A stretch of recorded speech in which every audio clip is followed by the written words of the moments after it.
Hey guys, welcome back to today's video. Today is Saturday, November 22nd, 2025, and just about 2.5 weeks ago, the November 2025 elections took place all across the country, ushering in new Democratic governance and leadership in a multitude of states and cities, and what we saw, which was largely a Democratic wave in every single contested race. Democrats won 3 Supreme Court elections across the state of Pennsylvania, 2 statewide races down in Georgia, they won statewide in Virginia and New Jersey by massive amounts. They won the mayoral election in New York City. They passed a new congressional map in California. And all across this country, on a local level and on a statewide level, Democrats saw a massive overperformance relative to last year's election. And this this triggered something, not sponsor, but this triggered something in my head to think about what this might look like in a hypothetical 2028 national environment. What it might look like on the presidential level, let's say if the 2025 elections were to be replicated to that degree. Now, I made a video talking about the 2026 midterms based off 2025. I went through a lot of these races off what we've seen in the November elections and generally talked about, what ended up averaging out to being about a D+6, D+7 national environment based off what we saw in 2025. Let's talk a bit about what that might look like when it comes down to 2028. Now, the last presidential election went to Donald Trump by 1.5% on the national popular vote. So clearly Republicans were up in the advantage by about 1.5 points.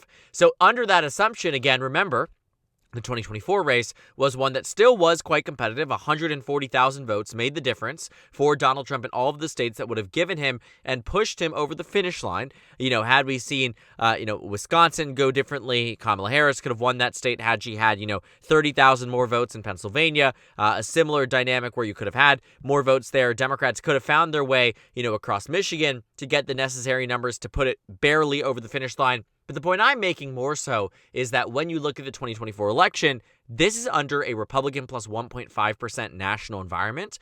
Looking at what it might be under a 2025 one where Democrats are up by about 6 or 7 points, Democrats are going to look at this and say, well, 2028 could very well be a very good year for them, especially given that Joe Biden's 2020 victory was the largest popular vote victory we've seen for Democrats, in recent time. And even then, it was only 306 electoral votes because he won by about 4.5%.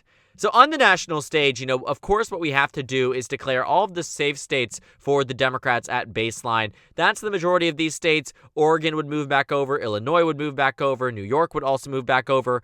New Jersey probably would too. Delaware, Rhode Island, and Connecticut, all states that, found themselves a little bit more narrow than before, would find themselves voting back in favor of the Democratic Party by a pretty significant amount. I wouldn't be shocked if Colorado had moved over there as a safe state for the Democrats. Of course, they're winning Washington, D.C. They're winning in Hawaii. They're going to win Maine's first. The statewide race in Maine, though, is a little bit more tricky. Kamala Harris won it by 7, but even in 2020, Joe Biden only won it by roughly 9. So even then, I'm not going to characterize it as safe for the Democrats. But this is where we would be roughly at about 177 electoral votes in New Jersey. I would say maybe on the other end of being on the likely side, even under that national environment, because Mikey Sherrill herself couldn't break 15%. But at 177, electoral votes nationwide, on the safe column, Democrats are starting off in a good position.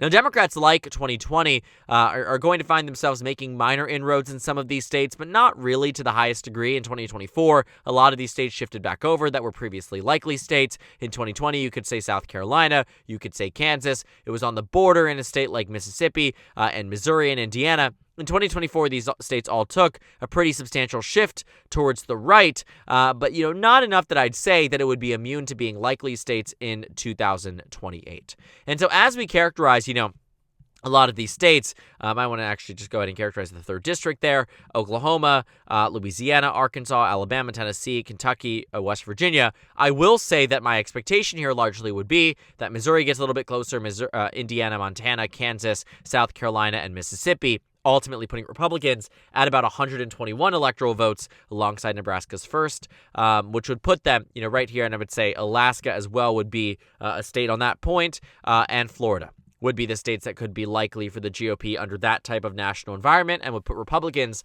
at about 155 electoral votes. And so it is really these, 206 that some of them will still be likely states on either side. This is just more so filling out the states that we normally would consider to be safe for the GOP, save Florida in this instance. But Republicans would be at about 155 and the Democrats at about 177. When it comes down to what we saw in 2024, again, Republicans were at a pretty substantial margin in Iowa. They won that state by 13, Ohio by 11, Texas by 14, Alaska by 13. So these are states that I would say, at least for the most part, would probably still end up being, likely for the GOP under that national environment, especially on a presidential level. But it could be quite interesting, in the future, depending on the trend lines we see in 2026. Maybe we can revisit if, the trends amongst Latino voters, Black voters, Asian American voters, white voters find themselves, moving in a direction that's very anti-GOP. We could see that start to be a case to be made for Republicans doing better or worse than what this map might expect. But for now, we'd start at the baseline, even under this 2025 circumstance. Iowa would probably still be likely. Ohio would probably still be likely. Florida and Alaska as well. Texas is the only tricky one that, maybe it could be 4 or 5 points instead of 6 or 7 points like it was in 2020. But, we'd have to wait and see. I think I'm going to hold off on that until we get to the lean states. Spoiler alert there on the Texas front, but, more context and explanation a little bit closer to that. But Republicans are at 178. The Democrats are at 177. But again, under this national environment, it's a good year for the Democrats, undoubtedly, so they would have their own fair share of likely states as well, which we can characterize right now. States like Minnesota, states like New Hampshire, New Jersey, Virginia, New Mexico, Maine at large. These are all states that would be quite good for the Democrats, including Nebraska's second, which would put them at about 226 electoral votes, which is the exact number that Kamala Harris got in 2024. Republicans, however, would be at 178. So it'd be difficult to see, how the Republicans do and they navigate, many of these swing states. The real, spoiler alert of it all is obviously that the Democrats do win a presidential election if they're up 6-7 points nationwide, but they do so by winning margins larger than that of what President Biden got them in 2020 when he ran against Donald Trump, and that would have to show in many of these states. And I think it would. I think Republicans would still end up winning Maine's 2nd district. It would be a lean margin, certainly not New York. Laugh out loud about that one. But the Democrats would be the favorites, and win states like Pennsylvania by more than they did in 2020. Wisconsin by more than they did in 2020. Michigan by more than they did in 2020. And these states would be enough to put the Democrats over the finish line. But it would also necessitate Democrats, winning in North Carolina, winning in Georgia, winning in Arizona again. These are states that you would have to see, moving over in favor of the Democratic Party. And as much as the public service commissioner race in the state of Georgia, was absolutely a good showing for the Democrats, I don't think that it means that all of a sudden we're going to see Democrats winning this state by double digits or anything of the sort. Georgia would just have to be another Democratic state. But North Carolina would likely move over there too. Maybe this one would be a tilt state just given, national circumstance. Nevada would have to move over in favor of the Democrats, but Republicans would win Texas, but by likely a lean margin. I know that's a little confusing, likely a lean margin, but the point here is that it would probably be a margin that's about 4 or 5 points in favor of the GOP, a little bit more narrow than where it was in 2020, but not to a point that Democrats can actually win it.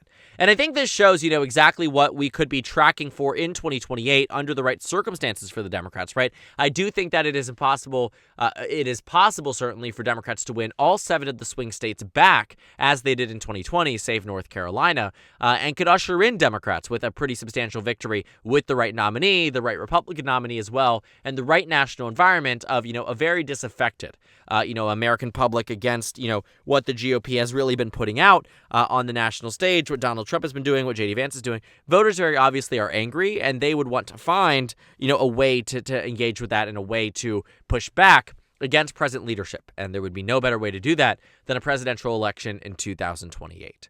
And so Democrats would be able to do well in many of these states because of that unpopularity, right? That is what was driving Republicans down in 2025 and driving Democrats up. It wasn't necessarily sure Spanberger and Mikey Sherrill ran strong campaigns in 2025, but I don't think it's lost on them either that it helps when a president who is a Republican is at an exceptionally low approval rating nationwide, and voters are furious with what is happening out of Washington, D.C., with Republicans in the trifecta holding the House, holding the Senate, holding the Supreme Court, holding the White House. No matter how you look at it, Republicans have near dominating control of this federal government, and yet people's lives aren't getting better.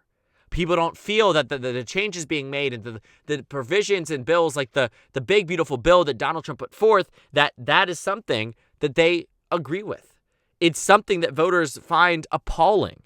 It is yes, they gave Donald Trump a chance, but the mandate he's trying to act as if he can run away with is only doing him more harm. And that's why the 2025 elections, if translated to 3 years' time from now, could very well look like this on a national level. Because Virginia and New Jersey and Pennsylvania and Georgia served as microcosms of the nation, as not necessarily entirely battleground states, but certainly more competitive ones. Jersey was 6 points in 2024, as was Virginia. Pennsylvania and Georgia were some of the most invested in swing states across the country.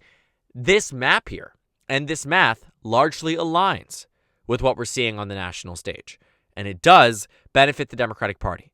There's no guarantee, though, that this ends up being our reality, right? That 2028 does look like this. But I do think that the president himself is acknowledging that his numbers are in a bad position. You can see it on the national stage. And they were translating to constant victories for the Democratic Party in 2025. And in 2028, if we were to translate that 3 years' time from now, this is likely what you would see. Democrats flipping Wisconsin, Michigan, Pennsylvania, North Carolina, Georgia, Arizona, and Nevada, alongside winning every single one of the states and districts that they won in 2024. It wouldn't be a complete and total landslide and blowout like Democrats, I think, are hoping for, but it would absolutely be a pretty substantial victory and one that does give them the mandate that is even larger than that of President Biden's, with a 6 to 7 point national popular vote victory that would be immensely strong for the Democratic Party and likely carry them not just to success on the presidential level, but very well possibly on the Senate level and House level as well, that could bring Democrats in a new trifecta at the end of 2028 and early 2029. But to see what happens between now and then, really, only time will tell. So thank you guys so much for watching this video. Make sure to comment down suggestions below. Subscribe on the left if you haven't already, and check out the Instagram and Twitter. At the bottom left of the screen, there's also a Discord server for you to go ahead and join. On the screen, there's a video for you to watch, and then a playlist for my 2028 presidential election analysis videos. Again, thank you guys so much for watching, and I will see you all tomorrow.